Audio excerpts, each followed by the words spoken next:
Friends, आज एक आपसे काफी इंपॉर्टेंट का बात करने वाला हूँ। ध्यान दीजिएगा और अगर पॉसिबल हो, अच्छा लगे तो वीडियो अंत तक जरूर देखिएगा। कुछ ना कुछ आपको रियलाइजेशन जरूर होगा। सो क्या टॉपिक है आज का? The topic is consequences. I am sure कि आप एग्री करेंगे कि लाइफ में हम जो भी करते हैं या नहीं करते हैं, दोनों ही सूरतों में उसके कुछ ना कुछ कॉन्सिक्वेंसेज या परिणाम जरूर होते हैं। अब यहाँ कॉन्सिक्वेंसेज की बात मैं क्यों कर रहा हूँ? अक्सर मैं जब अपने क्लाइंट के साथ बात करता हूँ, मिलता हूँ, तो मुझे एक चीज कॉमन लगती है। वो है कि वो करना बहुत कुछ चाहते हैं, लेकिन किसी ना किसी रीजन से कर नहीं पा रहे होते हैं। यानी इंटेंशन है करने की, बट कुछ ना कुछ चीज उनको रोक के रखी है, जिसके कारण वो आगे नहीं बढ़ पा रहे हैं और इनएक्शन की स्टेट में काफी समय तक रहते हैं। अब इसका क्या परिणाम होता है? काफी सारे परिणाम है, काफी सारे कॉन्सिक्वेंसेस हैं। यहाँ मैं आपसे तीन इंपॉर्टेंट कॉन्सिक्वेंसेस शेयर करने जा रहा हूँ, जो कि अगर आप ज्यादा समय तक इस इनएक्शन की स्टेट में रहते हैं तो आपको फेस करने पड़ते हैं। Number one, sense of guilt. Sense of guilt क्या है?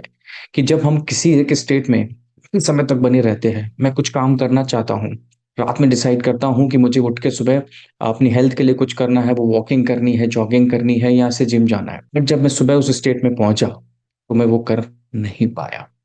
नहीं कर पाया, पूरा दिन मेरा यही सोचते में निकला कि एक दिन और मेरा निकल गया। रात को फिर मैंने डिसाइड किया और अगले दिन सुबह वहीं पर रहा। तो ये जो साइकिल चल रही है, जो एक ये पैटर्न बन गया, इससे मेरे अंदर गिल्ट आने लगती है कि मुझे मालूम है मुझे क्या करना है, बट फिर भी मैं कर नहीं रहा हूं या कर नहीं रही हूं। और वो गिल्ट धीरे धीरे बढ़ता जाता है। अब इस गिल्ट से क्या होता है? ये गिल्ट होने की वजह से जो सेकंड आपको कॉन्सिक्वेंस फेस करना पड़ता है वो है स्ट्रेस, वरी, एंग्जाइटी, या से कोई भी आप नेगेटिव इमोशन बोल सकते हैं। जब कंटिन्यूअसली मैं एक पैटर्न फॉलो कर रहा हूँ, मुझे मालूम है मुझे क्या करना है, मुझे आसपास वाले लोग भी बता रहे हैं और मुझे भी ये समझ में आता है कि मेरे लिए ये करना कितना जरूरी है, बट स्टिल मुझसे वो नहीं हो पा रहा है, तो धीरे धीरे वो जो गिल्ट है वो ट्रांसफर होने लगती है स्ट्रेस में। मेरा किसी काम में मन लगना बंद हो जाता है। कंटिन्यूअसली अगर मैं कोई काम कर भी रहा हूँ या कर भी रही हूँ, तो बैक ऑफ द माइंड मेरे एक बोझ है कि मुझे जो करना है मैं वो नहीं कर पा रहा या नहीं कर पा रही। एंड समवेयर एक वो फीलिंग आने लगती है कि maybe I am not worth it, maybe I am wasting my life. और जिसकी वजह से धीरे धीरे ये, अगर इसको एड्रेस टाइमली नहीं किया गया, तो ये सिचुएशन जो है आपके मेंटल हेल्थ पे इम्पैक्ट डालना शुरू कर देती है। That's what number two. Number तीन, लॉस्ट अपॉर्चुनिटी। कई बार जब हम एक्शन लेने में डिले कर देते हैं, तो हम कई सारे मौके छोड़ देते हैं, क्योंकि मौका आपका ज्यादा समय तक वेट नहीं करता। कॉम्पिटिटिव एनवायरनमेंट है, कॉम्पिटिटिव दुनिया है। अगर आपके पास कुछ करने का एक ऑप्शन है, मौका है, और आप वो नहीं करते हो, तो कोई ना कोई और वो काम कर लेता है। और अक्सर मैंने ये देखा है कि वो जब वो समय निकल जाता है, उसके बाद हम ये सोचते हैं कि काश मैंने पहले ये मदद ले ली होती। तो ये किस वजह से होता है, ये भी काफी एक इंटरेस्टिंग बात है। कभी कभी हमारी लाइफ में एक ऐसा फेज आता है जब हम थोड़ा स्टक महसूस करते हैं। कुछ लोगों के लाइफ में ये जल्दी आ जाता है, कुछ की लाइफ में देर से आता है, कुछ के में अक्सर आ जाता है। अभी डिपेंड करता है, हर किसी की लाइफ अलग है, सो कोई यूनिफॉर्मिटी इसमें नहीं है। बट हम जब इस स्टेट में होते हैं तो हमारे पास दो ऑप्शन रहते हैं। नंबर एक, तो हम कंटिन्यूअसली सोचे कि नहीं मैं खुद ही कर लूंगा, I am self sufficient, I can do everything, उसमें हम समय अपना निकालते जाएं, समय बर्बाद करते। तो ये एक ऑप्शन है। ऑप्शन नंबर दो जो है, वो कि मुझे मेरे अकॉर्डिंग ज्यादा रिकमेंडेड है कि जब हमको लग रहा है कि हमसे खुद से नहीं हो पा रहा है, हम एक ऐसी स्टेट में हैं जहां हम कहीं ना कहीं अटक गए हैं, फंस गए हैं। उस केस में अगर मुझे किसी की मदद लेनी है, सपोर्ट लेना है, तो मुझे हिचकना नहीं चाहिए। Let me ask for support. Support मांगने से, हेल्प मांगने से मैं छोटा नहीं होने वाला। तो ये इस टाइम समझ में आना, रियलाइजेशन होना बहुत जरूरी है। एज अ कोच, जब मैं अपने क्लाइंट के साथ काम करता हूँ, तो उनको मैं यही समझाने की कोशिश करता हूँ कि जितना समय आप सोचने में निकालेंगे, उतना समय आपका निकलता जाएगा। और जो आप रिजल्ट्स में भी आज अचीव कर सकते हैं, उसको हो सकता है आप 2-3 साल पीछे कर लें, या ये भी हो सकता है कि वो आपको रिजल्ट्स मिले ही ना। अब ये ऑप्शन आपके हाथ में है। तो अब इस सिचुएशन से निकलने का क्या तरीका है, कैसे निकल सकते हैं? सो फ्रेंड्स, जैसा कि आप जानते हैं, मैं एज अ कोच काम करता हूँ। सो कोचिंग एक बहुत ही कारगर तरीका है इस स्टेट से निकलने का, इस स्टेट को ओवरकम करने का, और जो आप एक इन एक्शन की स्टेट में फंसे हुए हैं उससे आगे बढ़ने का। So now let me share तीन इंपॉर्टेंट रीजन जिसकी वजह से कोचिंग एक बहुत ही इफेक्टिव तरीका है, जिसमें आप इस इनएक्शन की स्टेट से बाहर निकल सकते हैं। Number one, clarity. कई बार जब हम कोई काम करना चाहते हैं और नहीं कर पा रहे होते हैं, उसका मोस्ट इम्पोर्टेंट रीज़न या कारण रहता है कि हमें उस काम को करने की क्लैरिटी नहीं होती है। करना तो है बट वो कैसे करना है वो समझ में नहीं आता। इसको ऐसे समझिए कि मुझे यहाँ से मैं नोएडा में रहता हूँ, मुझे नोएडा से दिल्ली जाना है एक पर्टिकुलर डेस्टिनेशन पे, कंसिडर कि कनॉट प्लेस। अब मुझे नोएडा से कनॉट प्लेस जाना है ये तो मुझे पता है, बट मुझे रास्ता पता नहीं है। अगर मुझे रास्ता ही नहीं पता, तो मेरे अंदर कभी भी वो एक सर्टेनिटी, एक कॉन्फिडेंस नहीं आ पाएगा कि मैं उस डायरेक्शन के लिए मूव करना शुरू करूँ। नाउ इसी सिचुएशन में if I get hold of someone जो कि पहले कनॉट प्लेस गया हुआ है या जो उसका रेगुलर आना-जाना है, जिसे रास्ते की सर्टेनिटी है, पता है, वह मुझसे बोले कि मैं आपको लेके चलता हूँ। मेरे अंदर कॉन्फिडेंस ज़्यादा आएगा और मैं जो एक इनएक्शन की स्टेट में फँसा हुआ था कि मैं क्या करूँगा, कैसे जाऊँगा, कैसे पहुँचूँगा, वहाँ से बाहर निकल के आ जाऊँगा।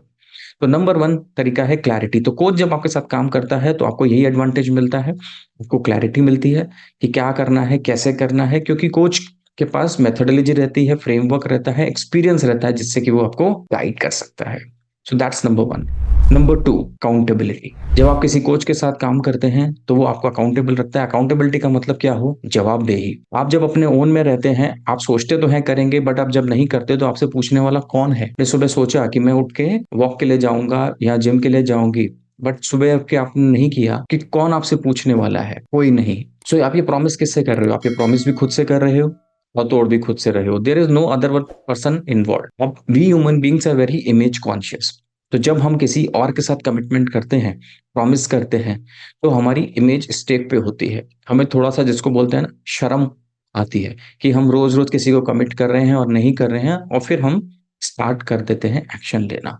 ये ऐसा ही है कि मेरे एक क्लाइंट थे जिनको कि हेल्थ के इश्यूज़ थे, वो उसको ओवरकम नहीं कर पा रहे थे। मैंने उनको सजेशन दिया आप एक पर्सनल ट्रेनर का सपोर्ट लीजिए और उन्होंने जब पर्सनल ट्रेनर का सपोर्ट लिया, तो उनको काफ़ी अच्छे रिज़ल्ट्स कम समय में देखने को मिल गए। क्योंकि वो पर्सनल ट्रेनर रोज़ उनके घर पे आके सुबह 7 बजे नॉक करता था, उनको उठाता था, साथ में ले जाता था और जब उनको साथ में अपने वर्कआउट कराता था, तो उनके लिए उसको रोज़ मना करना अच्छा नहीं लगता था। Because internally we all are good human beings, तो हमको किसी को भी सुबह-सुबह परेशान करना पसंद नहीं आता। So that is one thing.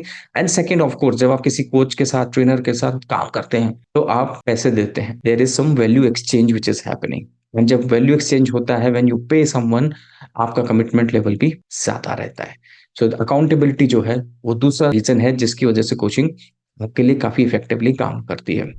और number 3 which is also one of my favourites it's कि कोचिंग एज़ अ प्रोसेस क्या मदद करता है आपको कि आपके अंदर ही सारे सॉल्यूशंस छुपे हुए हैं। आपके अंदर ही सॉल्यूशंस को ढूँढने में आपको मदद करता है। As at an adult stage हमें दूसरों से इंस्ट्रक्शंस लेना शायद उतना पसंद नहीं आता। हमें दूसरों से एडवाइस लेने में उतना इंटरेस्ट नहीं रहता। बट अगर कोई सामने वाला हमें मदद करे, हमारे अंदर ही जो क्वेश्चंस के आंसर्स छुपे हुए हैं, जो नॉलेज है, जो अवेयरनेस है, उसको निकालने में, तो हम रिसेप्टिव ज़्यादा होते हैं।